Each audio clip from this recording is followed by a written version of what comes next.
Merci beaucoup Patrick pour ce très beau message introductif à notre session de travail sur les propositions que nous pourrions faire pour le Congrès mondial. Et donc j'invite en premier lieu à nous rejoindre Nirmala Seon-Massin, qui est la présidente de notre commission de gestion des écosystèmes, qui va nous présenter les propositions issues de sa commission, mais également des 3 groupes de travail que cette commission rassemble. Le groupe sur la mer et le littoral, le groupe sur les forêts et le groupe montagne.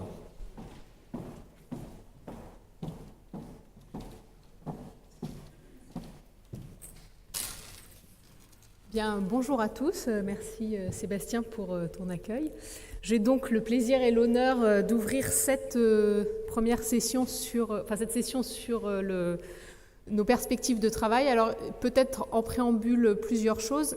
La commission de gestion des écosystèmes a la chance d'abriter, de soutenir une grande diversité de travaux avec en particulier 3 groupes thématiques sur la mer, la forêt et sur la montagne, donc qui ont chacun leur groupe d'experts, leur président ou présidente et dont j'ai la lourde tâche de vous présenter les travaux pour une raison de temps notamment, mais je veux ici vraiment saluer la contribution de chacun et bien sûr de l'équipe de l'UICN qui pilote, appuie, organise et développe tous les travaux que nous menons dans la commission et dans les groupes de travail.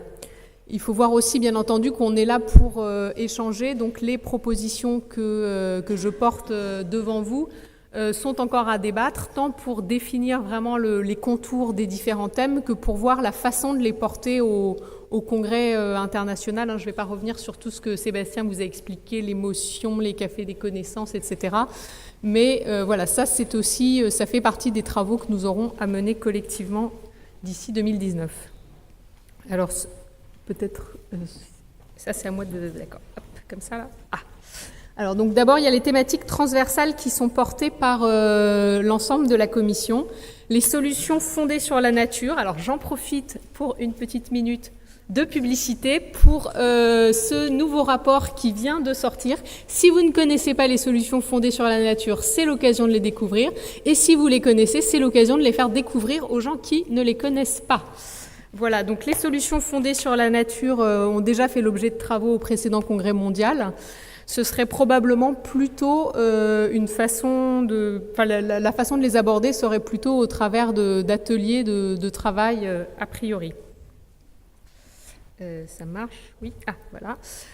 Autre thématique, la liste rouge des écosystèmes. Tout le monde connaît la liste rouge des espèces, qui est vraiment un produit phare de l'UICN, mais dans la boîte à outils en fait à disposition des décideurs, des gestionnaires, des aménageurs, il y a aussi ce produit de la liste rouge des écosystèmes qui est développé à la fois au niveau international et avec une contribution forte du niveau français. On a déjà eu quelques exemples en France métropolitaine comme en Outre-mer.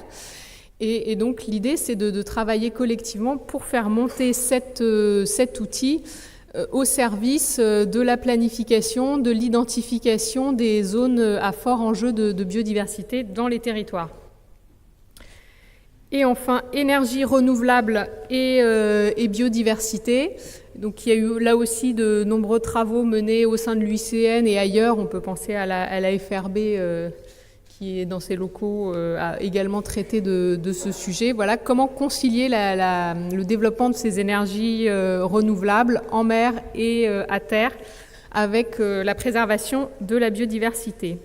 Notre groupe mer et littoral, lui, a travaillé d'une part sur la planification stratégique des activités en mer, sur la lutte contre la pollution de l'océan et notamment par le plastique. Et ça, j'ai vu qu'il y avait aussi des travaux en cours au sein de la commission espèces sur ce sujet-là. Donc je laisserai Serge, le président, vous en parler et probablement ça pourra susciter aussi des travaux communs entre nos commissions. Nous avons également la question de la compensation en mer, qui reste un sujet notamment techniquement et concrètement assez difficile, un vrai défi à mettre en place.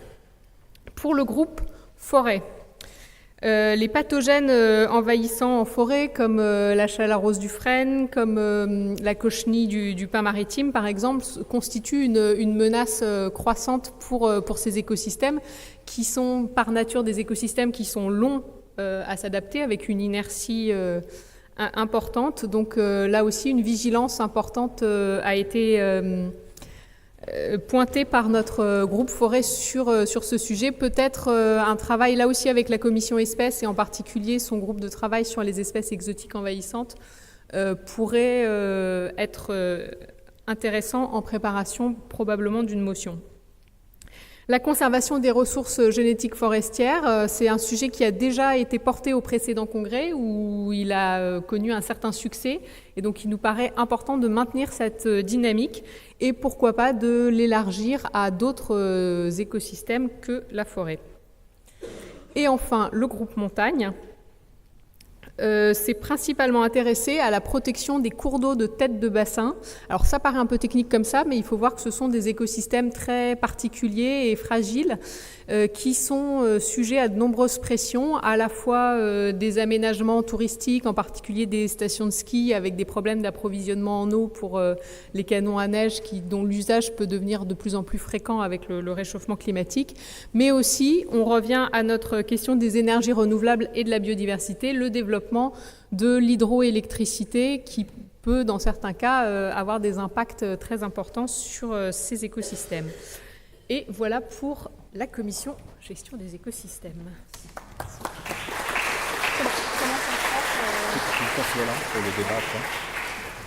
Merci beaucoup Nirmala. J'appelle maintenant Michel Badré, qui est le président de notre commission des aires protégées, pour vous présenter les premières propositions issues des réflexions des experts de la commission. Bonjour à tous et merci Sébastien.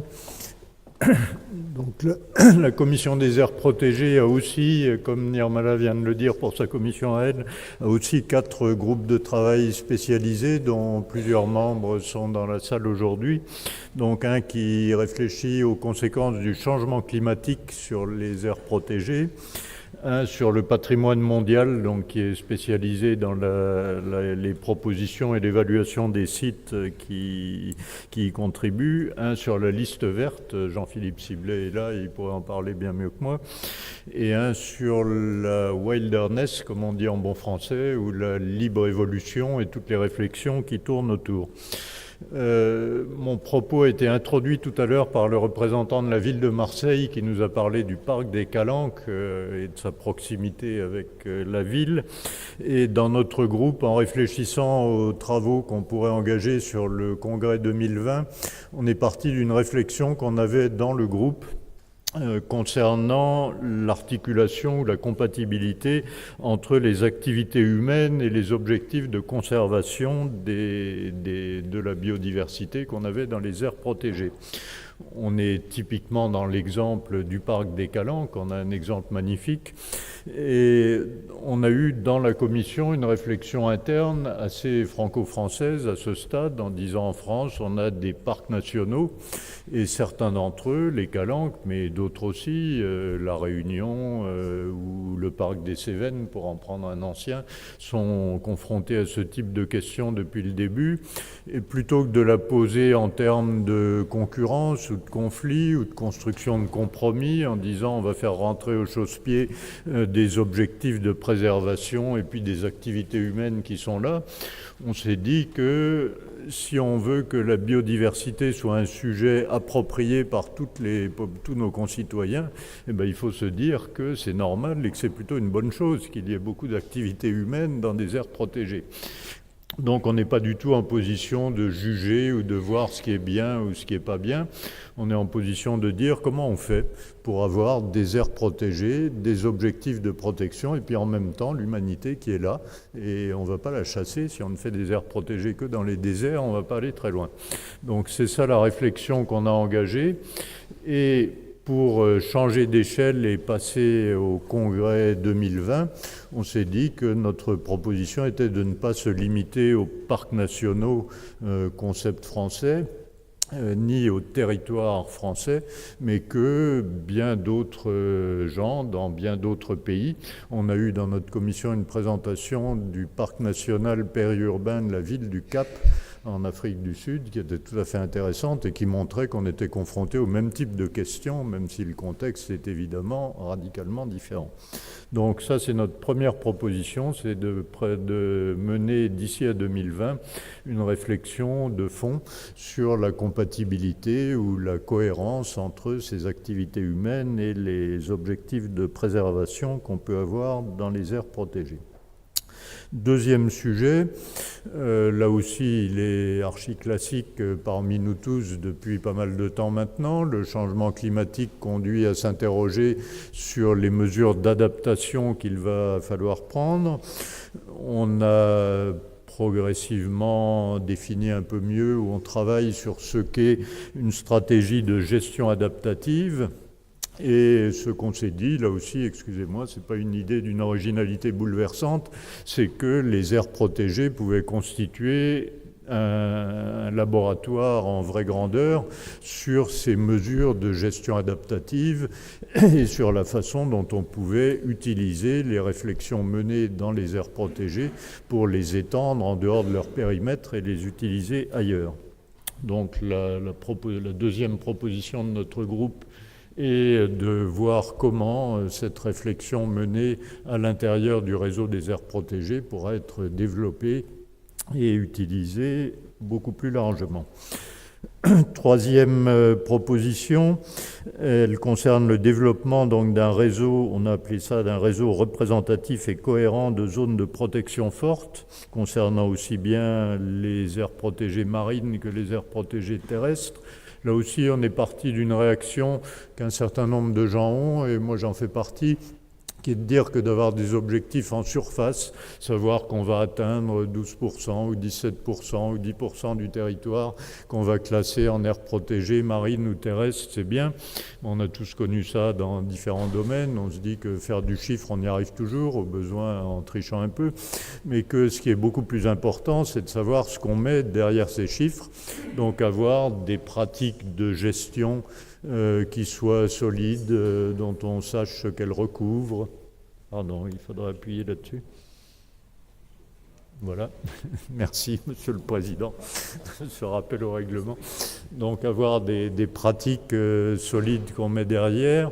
Le fait de voir comment on fait des réseaux, que tous les aires protégées, qu'elles soient marines ou terrestres, fonctionnent en réseau, nous paraît important. On sait tous aussi ici, par exemple, que le réseau Natura 2000, ce qui est important, c'est que ça soit un réseau. Si ça n'était que des sites individuels, ça aurait beaucoup moins de valeur. Et donc, notre proposition ici, c'est là aussi de mener, d'ici à 2020, et de poursuivre à l'occasion du congrès en atelier, une réflexion de fond sur ces réseaux d'aires protégées, marines, terrestres, représentant une surface significative, bien entendu, de façon à ce que ça contribue réellement à la préservation de la biodiversité. La quatrième proposition, et là aussi j'ai dit tout à l'heure que Jean-Philippe Siblet, qui anime le travail mené sur la liste verte depuis plusieurs années maintenant, est ici et pourra en parler s'il y a des questions qui reviennent là-dessus dans le débat. L'idée est de valoriser ou de mettre en place un réseau francophone de montage de cette liste verte, sachant que la France, depuis que le concept de liste verte a été défini, la France a travaillé là-dessus, a fait des propositions, des premiers groupes de sites ont été acceptés, mais elle n'est pas le seul pays francophone dans ce cas. 8 pays francophones se sont impliqués dans la liste verte, j'en ai la liste ici, l'Algérie, le Bénin, la Côte d'Ivoire, le Liban, le Maroc, la Suisse, la Tunisie et la France, pour faire le 8e.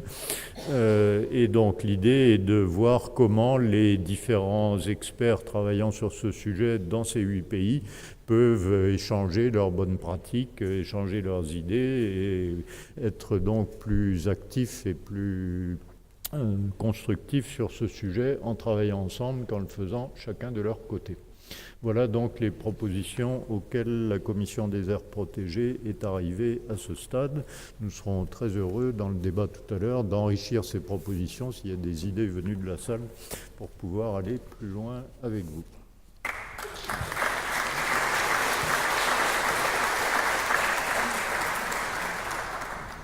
Merci Michel. Donc j'invite maintenant à nous rejoindre Serge Muller, président de notre commission de sauvegarde des espèces, qui va nous présenter les sujets de sa commission. Merci Sébastien. Donc, c'est une des commissions les plus importantes, je pense, du comité français de l'UICN, qui a fort à faire pour la sauvegarde des espèces. Vous connaissez tous la situation alarmante pour un certain nombre d'espèces, que ce soit au niveau mondial, des grands mammifères, les éléphants, les rhinocéros, les grands singes, etc., etc. Mais c'est le cas également au niveau national. Et nous avons été alertés en début d'année, que ce soit par la régression très forte des oiseaux nicheurs dans nos campagnes, que ce soit par les insectes dans le pays voisin d'Allemagne, qui montrent bien comme les enjeux qu'il y a et vraiment les actions qu'il y a à mener pour la sauvegarde des espèces. Alors, je vous présente quelques réflexions première réflexion, j'appuie là-dessus, qui ont été proposées par la Commission.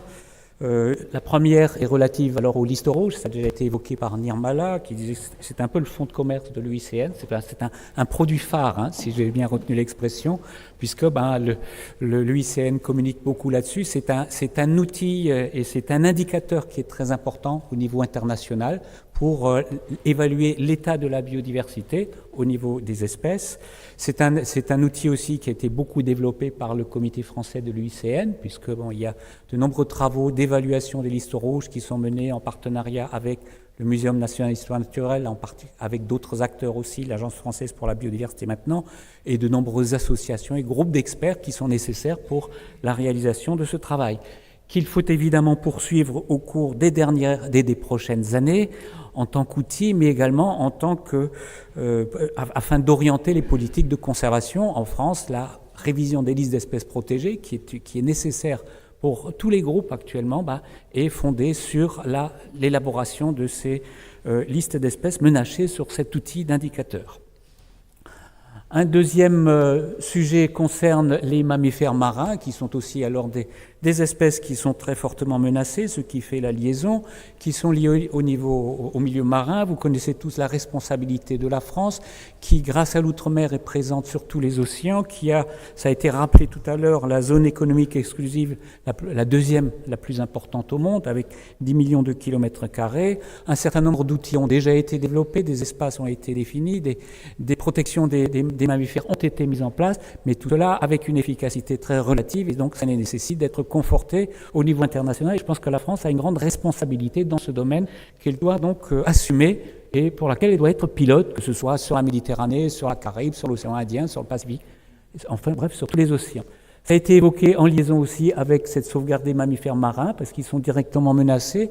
Malheureusement, pas seulement les mammifères marins, mais les tortues, enfin l'ensemble de la faune marine est impacté par cette pollution plastique. Alors, notre commission n'a pas commencé à travailler là-dessus, mais nous avons insisté pour que ce soit une des thématiques qui soit abordée pour un congrès qui a lieu à Marseille, en bordure de la Méditerranée. Il nous semble quand même important que, suite à la révélation, qui n'est pas très ancienne, de ce gros problème de continent de plastique dans le nord du Pacifique, que l'ensemble des responsables prennent conscience de leur responsabilité, que ce soit les États, que ce soit les entreprises, que ce soit aussi l'ensemble des citoyens. Nous sommes tous acteurs, on va dire, de cette pollution qui nécessite alors une mobilisation au niveau international.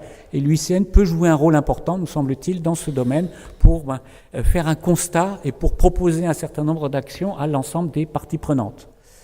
La thématique suivante, là aussi, malheureusement, elle n'est pas nouvelle, c'est le braconnage, le commerce illégal international d'espèces menacées. C'est une des principales... c'est un des principaux négoces illégaux au monde, avec celui de la drogue, avec celui des armes.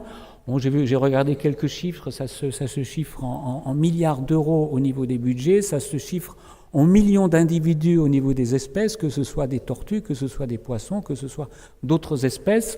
Nous avons été alertés il y a quelques semaines, et c'est aussi un membre du comité français de l'UICN, par un chiffre de plus de 10 000 tortues étoilées qui ont été découvertes à Madagascar, hein, qui sont espèces menacées et qui sont quand même très fortement donc impactées par ce commerce illégal. Là aussi, il y a des outils qui existent, la CITES et d'autres, mais qui nécessitent un renforcement au niveau des actions qui sont menées au niveau international pour essayer de faire face à ce grave problème.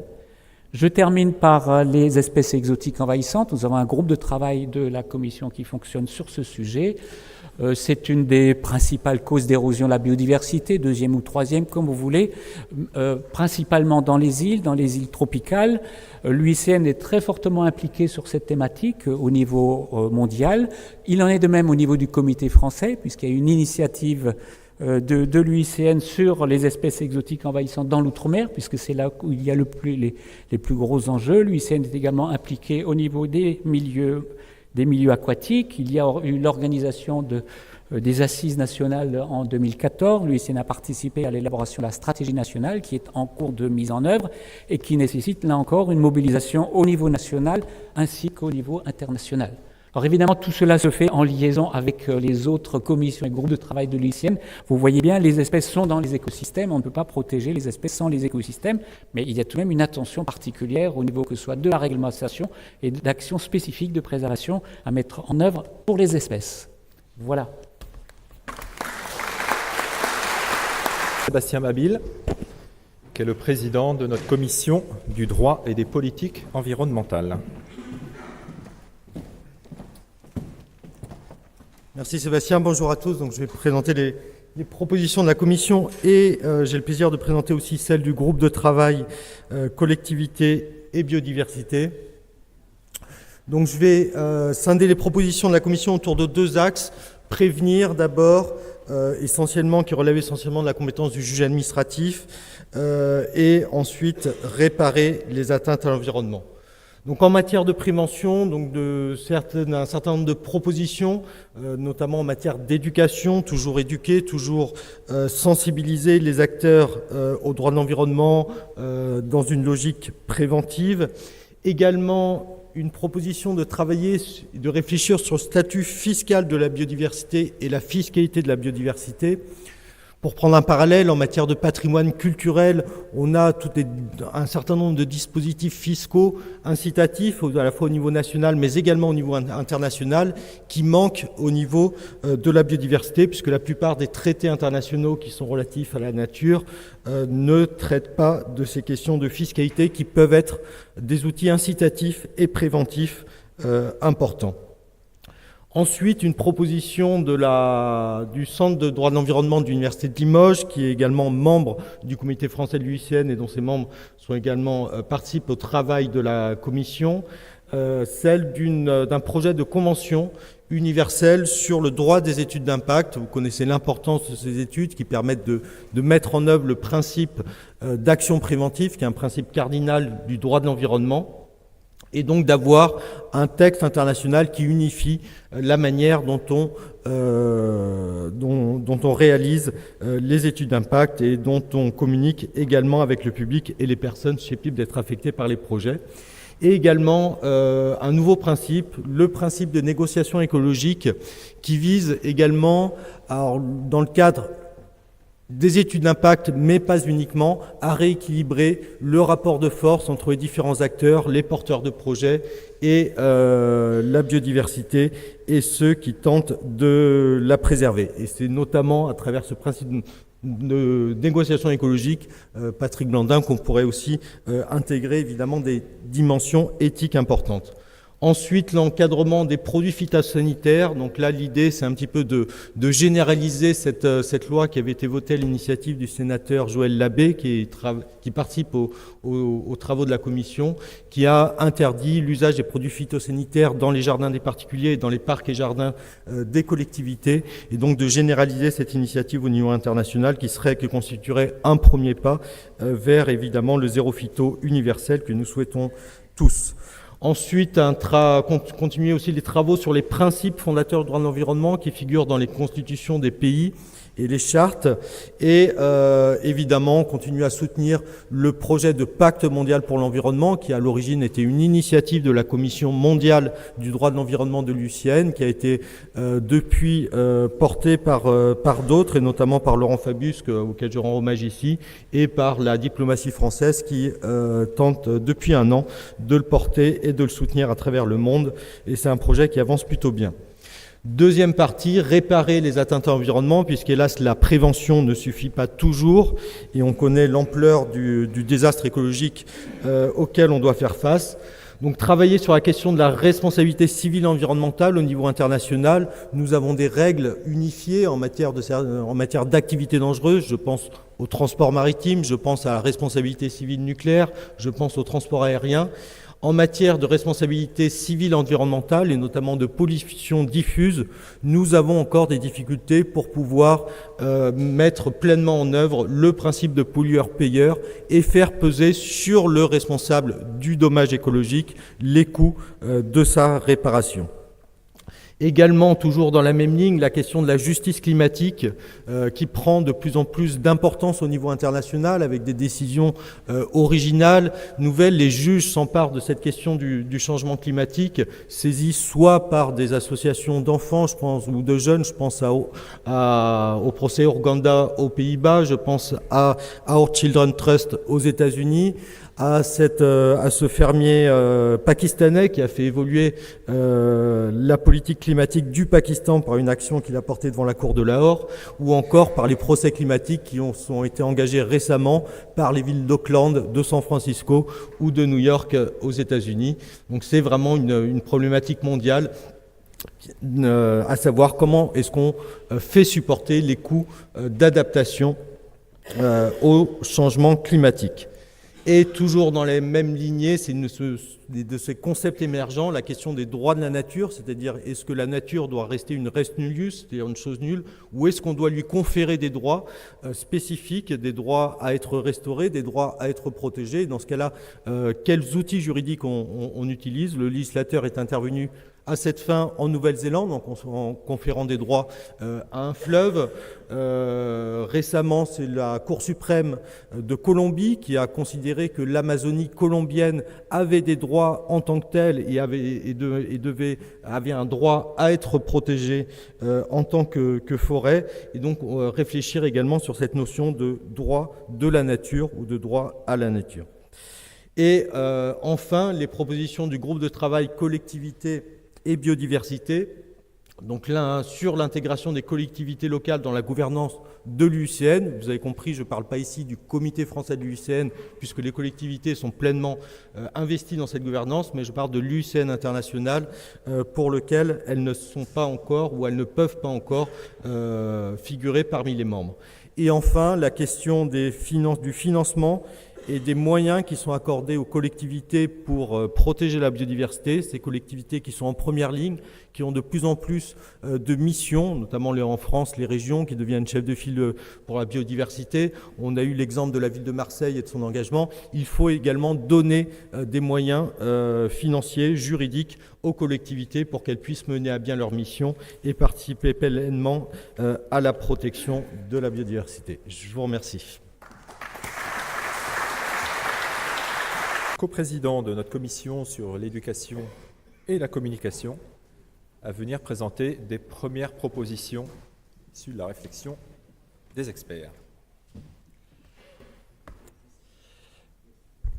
Bonjour à tous. Alors, la commission éducation et communication, c'est la plus petite, elle. En termes de commission, mais elle a deux co-présidents.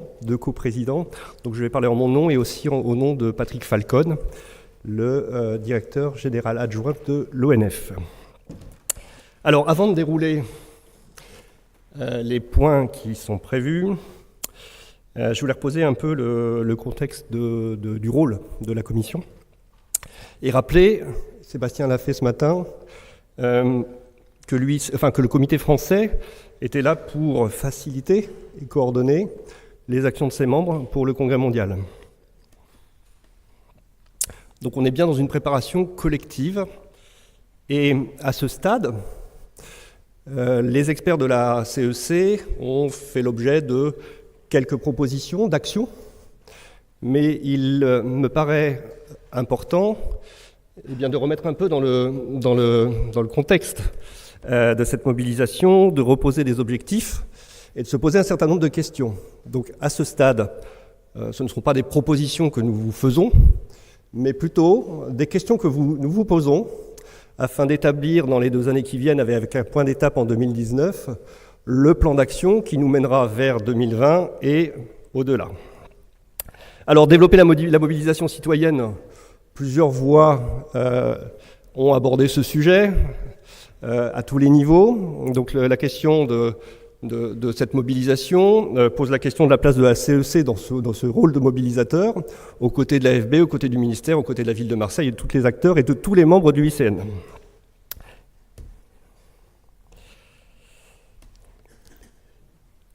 En termes de cadre, cette mobilisation, Christophe Aubel en a parlé notamment, elle ne peut concerner que nous, que vous, que le cercle des convaincus par ce sujet.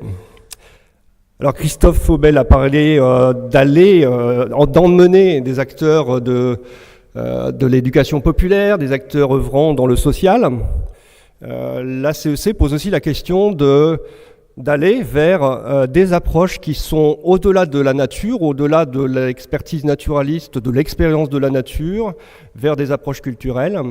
Et je pense que nous aurons beaucoup à gagner en allant chercher dans ce champ de nouvelles approches pour faire vivre cet événement et mobiliser plus largement.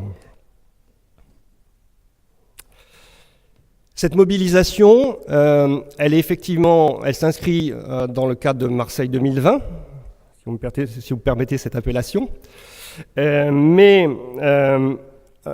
du parc Chano, mais je pense que les propositions de la CEC doivent permettre de faire résonner Marseille au rythme de la biodiversité pendant toute la semaine, donc au-delà du parc, avec tous les acteurs du territoire, et de Marseille faire résonner l'ensemble des régions et l'ensemble de la France sur ce sujet pendant au minima la semaine et les mois qui précèdent. Donc on est bien dans une dynamique internationale qui prend la forme d'un événement dans un territoire, mais qui se doit, et ça je pense qu'il faut qu'on l'ait tous à l'esprit, d'avoir une résonance à l'international et au national.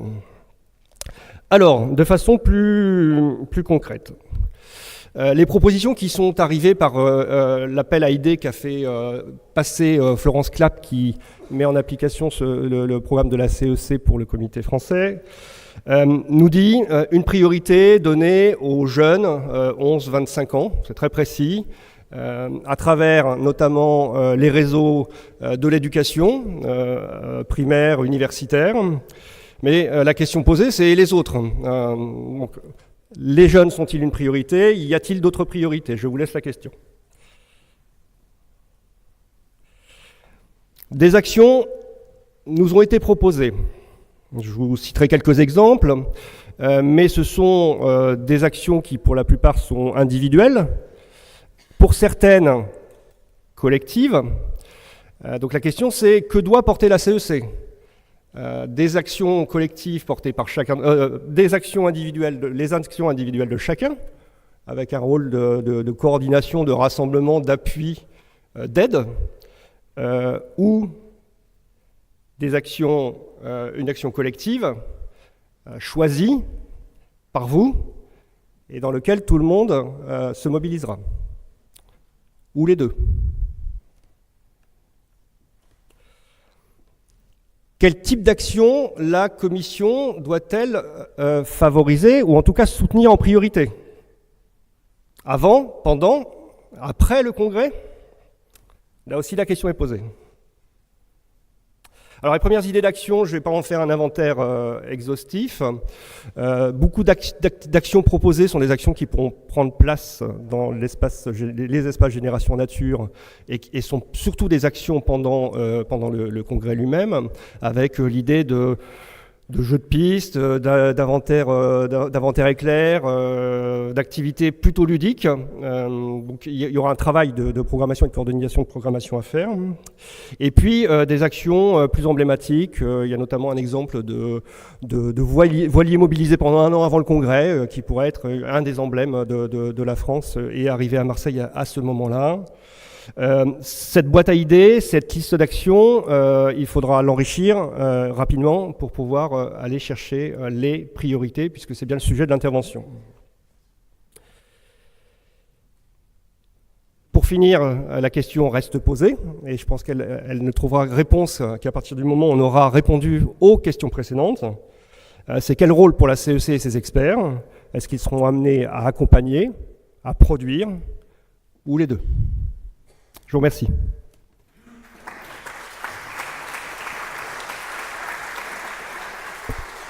Merci Fabien. Alors, avant-dernière intervention par Anne-Gaëlle Verdier, qui est la présidente de notre groupe Outre-mer. Merci Sébastien, merci à tous. Donc avant toute chose, moi je voulais aussi remercier l'équipe Outre-mer du comité français de l'UICN et sa chargée de mission Anne Caillot qui est dans la salle, et vous dire quand même que les recommandations, les thèmes prioritaires que je vais vous présenter ont vraiment été issus d'une consultation large de notre groupe Outre-mer, c'est-à-dire à l'occasion de réunions décentralisées qui ont pu être réalisées donc dans le Pacifique, dans la Caraïbe, en Guyane, très prochainement dans l'océan Indien, avec des remontées larges. Et que autant que possible, c'est difficile effectivement pour les ultramarins de pouvoir avoir des réunions régulières vu les diversités géographiques, mais ce type de consultations en tout cas sont extrêmement riches. Je pense qu'on a eu à peu près autant de propositions que représente la biodiversité ultramarine pour la France, c'est-à-dire au moins plus de 80%. Voilà. Donc on en a retenu quelques-unes que je vous présente ici. La première, donc, c'est, comme Sébastien l'a évoqué, c'était déjà l'objet d'une motion lors du dernier congrès mondial sur l'importance du réseau d'aires protégées sur le plateau des Guyanes, mais il nous semblait quand même fondamental d'à nouveau faire une motion, en tout cas une alerte, rapporter quand même l'importance de ce plateau pour la biodiversité mondiale. Hein. C'est à peu près, je le rappelle, 15% de l'eau douce au niveau mondial, plus de 4 milliards de tonnes de carbone qui sont séquestrées, l'un des plus gros blocs forestiers très peu fragmentés au monde. Effectivement des dynamiques en matière de coopération régionale, notamment entre les aires protégées qui existent sur ce plateau, mais malgré ça, des menaces qui demeurent et notamment qui sont liées à l'orpaillage, qu'il soit illégal en Guyane, informel sur d'autres territoires. Et puis, je pense qu'il ne vous a pas échappé dans l'actualité également le développement de gros projets d'exploitation miniers, légaux, mais qui sont extrêmement impactants. Et donc là, je fais écho effectivement au projet dit de la Montagne d'Or en Guyane, avec un certain nombre de positionnements. Et là, on peut aussi remercier les ONG, je pense, membres du comité français, pour pouvoir relayer l'information. Je pense au WWF France, également à Greenpeace, avec des ambassadeurs de renom qui sont prononcés sur le sujet. Donc voilà, n'hésitez pas non plus à mobiliser, je pense, sur ce dossier. Ça se joue en ce moment. Les consultations publiques viennent de s'achever, ou en tout cas sont encore en cours. Et voilà, il y a un gros enjeu là-dessus, qui, à mon avis, demeurera d'ici 2020, et on aura tout loisir de présenter quelque chose dessus. Alors, ça fait écho effectivement à la deuxième proposition qui concerne de façon plus globale, l'impact des activités minières sur la biodiversité. Ça concerne très largement nos outre-mer. L'or en Guyane, on vient d'en parler, le nickel en Nouvelle-Calédonie, le phosphate en Polynésie, mais c'est la mine au sens large, hein, c'est-à-dire au sens, on va dire, du code minier français, c'est-à-dire également sur ce qui va être offshore, et donc exploitation des hydrocarbures et des nodules polymétalliques. Et là, l'idée, effectivement, c'est d'insister sur l'impact de ces activités, qui sont aussi également légales, et surtout de demander à ce qu'il y ait un renforcement, une meilleure prise en compte de la dimension environnementale dans les réglementations, les différents codes lorsqu'ils peuvent exister. Ça fait écho également à la proposition dont a parlé Sébastien sur la nécessité en fait d'être doté aussi d'études d'impact réellement dignes de ce nom, et de systématiser en fait la réalisation des études d'impact sur ce type de projet. et de s'assurer de l'application de la réglementation lorsqu'elle existe, avec le renforcement aussi d'un contrôle judiciaire et policier en la matière. Une autre thématique prioritaire, c'est celle qui concerne les mangroves, leur protection, mais également des arrières mangroves, prairies et marais saumâtres. Là aussi, thématique extrêmement importante pour nos outre-mer tropicaux. Et puis, on souhaiterait bénéficier d'un contexte favorable en la matière au niveau international, notamment la Global Mangrove Alliance qui est en cours de constitution, qui réunit un certain nombre d'ONG, représentants de la société civile, mais pas que, également des acteurs environnementaux, des scientifiques, des entreprises qui vont peut-être s'y accoler. Il y a eu également récemment des prises de position, et notamment du secteur de l'assurance, sur l'importance de la protection des mangroves. Donc si le secteur privé lui-même pense que c'est effectivement il y a une mobilisation forte, ça démontre quand même de la valeur écosystémique de ces écosystèmes et de la nécessité réellement de revoir nos modèles de développement littoraux pour pouvoir mieux les protéger. Donc l'idée, c'est vraiment ça, de pouvoir profiter de ce mouvement international pour accroître les mesures de protection et demander l'accroissement des mesures de protection des mangroves en Outre-mer, mais pas que, bien évidemment à l'international, et privilégier du coup la coopération régionale en ce sens. Sans faire trop cocorico, mais quand même, en tout cas, de pouvoir que les autres pays puissent quand même s'inspirer, mine de rien, de la loi littorale et de ce principe d'acquisition foncière qui est quand même une possibilité aujourd'hui pour le conservatoire du littoral de protéger ces mangroves.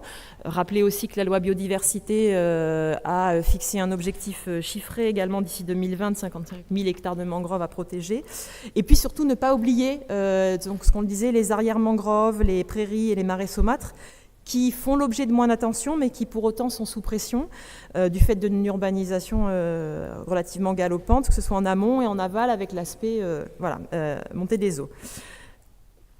Notre sujet, qui va être l'alerte plus globale sur les prélèvements de sable. On sait qu'il y a une pénurie de sable annoncée au niveau mondial, alors que le sable joue un rôle essentiel dans la protection des côtes et l'équilibre des écosystèmes marins. Nos outre-mer, là encore une fois, sont particulièrement concernés, notamment dans l'utilisation et le prélèvement de sable pour la réalisation de routes, d'aménagements portuaires. On pense à Wallis et Futuna, on pense à la Guyane, on pense effectivement également à la Réunion, etc. Ne parlons pas des îles qui disparaissent, type Maldives, suite à cette extraction qui est très très peu régulée. Et donc on souhaiterait, en tout cas à travers cette motion, demander la mise en place d'une convention internationale sur l'encadrement de ces prélèvements de sable. Et si possible, organiser un atelier en présence donc du réalisateur Denis de Lestrac, qui en 2011 a réalisé un documentaire Arte qui s'appelait Sable, enquête sur une disparition, qui est absolument édifiant sur ce constat. Voilà, on a également d'autres, je termine, d'autres points d'alerte et de vigilance et de chantier qui concernent notamment le financement de la biodiversité dans les outre-mer européens et français. C'est effectivement une des motions lors du congrès précédent. C'est un sujet, un chantier d'actualité systématique pour le groupe Outre-mer. En 2020, on aura renégocié au niveau de la Commission européenne les nouvelles programmations pour les fonds structurels et fonds pour le développement. Il s'agira de s'assurer aussi que les programmes LIFE soient réellement ouverts aux PTOM et aux collectivités d'outre-mer, ce qui n'est pas le cas aujourd'hui, et de s'assurer de la mise en place d'un dispositif BEST. Et bien évidemment, on est ouvert pour travailler avec l'ensemble des autres commissions. Je rebondis, et c'est le dernier point, sur ce qu'il y avait, la proposition de la commission Aires protégées sur le développement d'un réseau représentatif et cohérent des zones d'aires protégées fortes. Je pense qu'effectivement, il a été dit, en Outre-mer, l'importance du domaine maritime français est liée aussi à ces Outre-mer.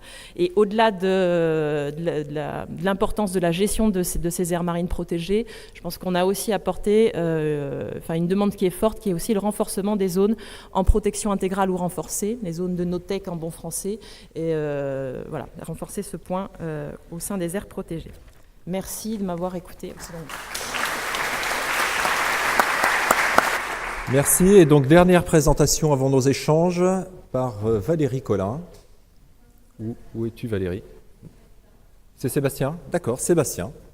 Sébastien Pinchon, président de notre dernier né de nos groupes de travail, notre groupe sur les pays en développement et la biodiversité. Super, merci. Bonjour à tous. Donc, comme le disait Sébastien, le groupe de travail Pays en développement et biodiversité est le dernier né du comité français de l'UICN, créé fin 2017. Il regroupe à peu près 90 membres. Donc j'ai été élu président. Il a été créé à l'issue d'une concertation, d'une consultation entre le comité français et plusieurs ONG, dont Noé, pour laquelle je suis responsable du pôle international. Et nous avons déjà, en peu de temps, finalement, réussi à impliquer grand nombre de ses membres pour obtenir des pistes d'action et de recommandations que je vais vous présenter maintenant. La première donc, est accroître les financements dédiés à la biodiversité en faveur de la conservation de la biodiversité. Cela répond à une problématique simple qui est que la conservation de la biodiversité dans les pays en développement repose sur l'accessibilité de financements suffisants et la facilité de les obtenir. Malheureusement, ils sont très clairement insuffisants au regard des enjeux de conservation. Et également, très souvent, ils ne sont accessibles que via des guichets de développement durable, ou de lutte contre le changement climatique. Quand ils sont accessibles, on nous demande, il est dans ces cas-là demandé d'y inclure des éléments relatifs au développement ou au changement climatique. Alors par définition, et cela a été reconnu par la CDB, la conservation de la biodiversité répond à ces deux problématiques. Donc pour cela, le groupe de travail préconise d'accroître les financements dédiés à la conservation dans les pays en développement, notamment en reconnaissant le rôle de sanctuaire des aires protégées et leurs périphéries, en accroissant les moyens financiers nécessaires à leur bonne gestion et à l'obtention de résultats de conservation de la biodiversité sur le long terme, de développer des mécanismes, des mécanismes financiers adaptés aux réalités de terrain pour les OSC présentes au niveau national ou intervenant de façon internationale, en prenant en compte, encore une fois, les cycles de projets, les stratégies de changement de comportement, etc. Et l'autre chose, évidemment, et je reviens, cela a été dit également ce matin à plusieurs reprises, il est absolument indispensable de faire émerger la notion de conservation de la biodiversité au même niveau que le changement climatique, sans quoi on n'arrivera pas à faire ce qu'on se donne comme objectif.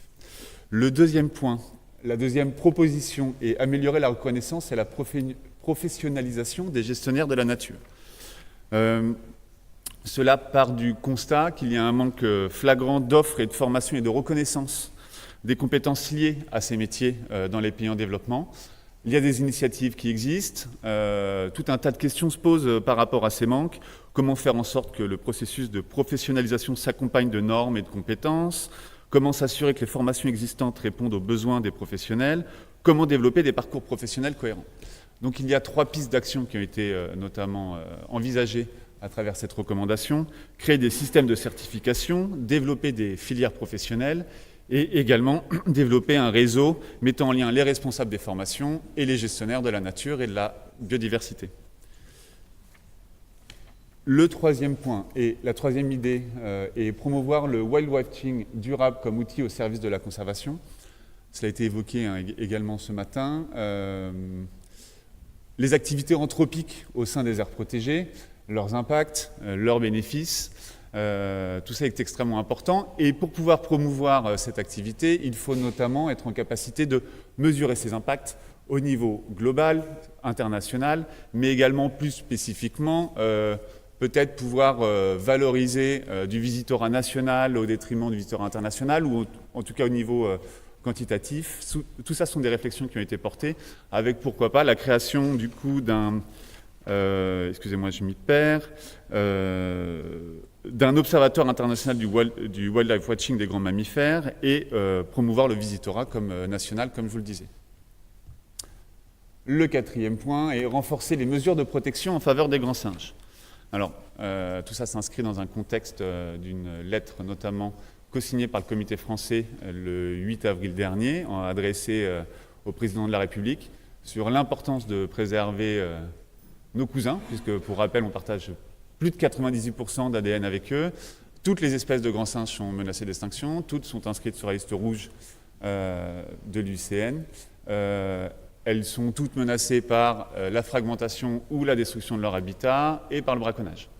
Donc toute une liste de recommandations ont été faites, notamment de s'appuyer sur les réserves de biosphère de l'UNESCO, les intégrer au patrimoine immatériel de l'UNESCO, encourager la recherche scientifique pour mieux les connaître évidemment, orienter et accroître l'aide publique, cela rejoint notamment le premier point, et soutenir l'implication des acteurs locaux, la zéro déforestation, on en parle beaucoup à l'heure actuelle avec Laura Houtan et les forêts humides et les tourbières, et contribuer à réduire le braconnage et le trafic.